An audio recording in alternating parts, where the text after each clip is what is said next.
Hi everyone, welcome to the Weekly Dose covering from February 2nd to February 8th. I'm Gabriel Peterson and I'll walk you through some highlights from the world on ARM. Links to everything I talk about can be found in the description below.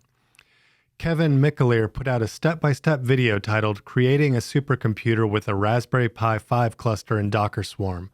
If you've ever expressed a desire to use Docker Swarm and have a few Raspberry Pis lying around, this sounds like a fun way to get started.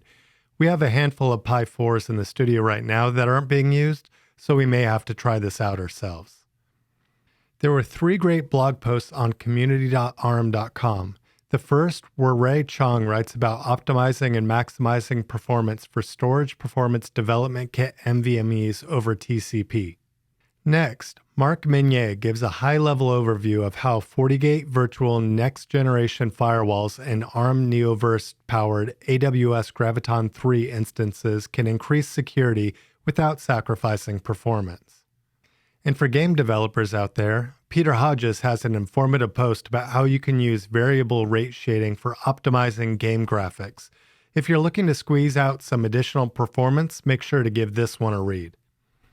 If you've tried scanning something in a 3D by using your phone, taking a ton of pictures, and then bringing them into a 3D scanning app, you know how finicky the process can be. Well, Teaching Tech on YouTube has a great video where he builds and tests OpenScan Mini, an open source 3D scanner.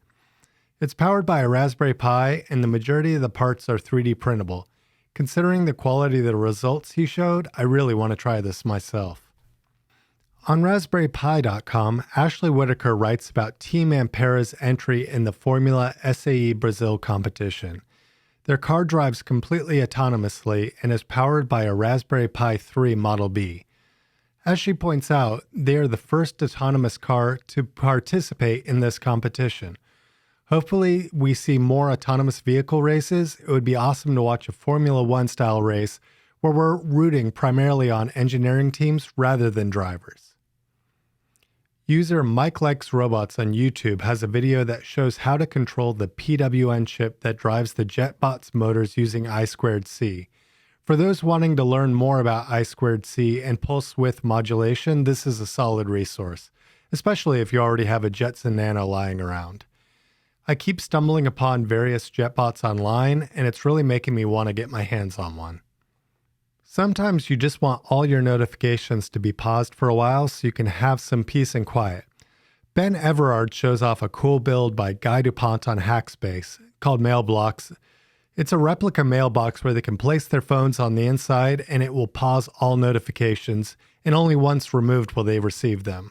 It's done using some clever DNS redirects using a Raspberry Pi that acts as a router. Definitely a useful build for when you want to get some things done. And on today's Innovation Coffee, our guest was Bo Paisley from Linaro.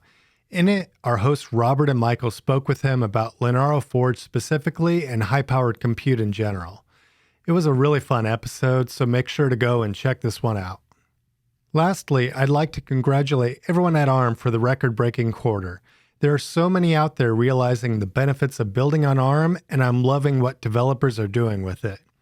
So thanks for watching. Links to all the stories talked about here can be found in the description. Make sure to sign up for our developer program, join our Discord, and join our subreddit to keep up to date with the world on ARM. And don't forget to give this video a thumbs up if you like it, thumbs down if you hate it, and subscribe to our YouTube channel. See you next week. Later.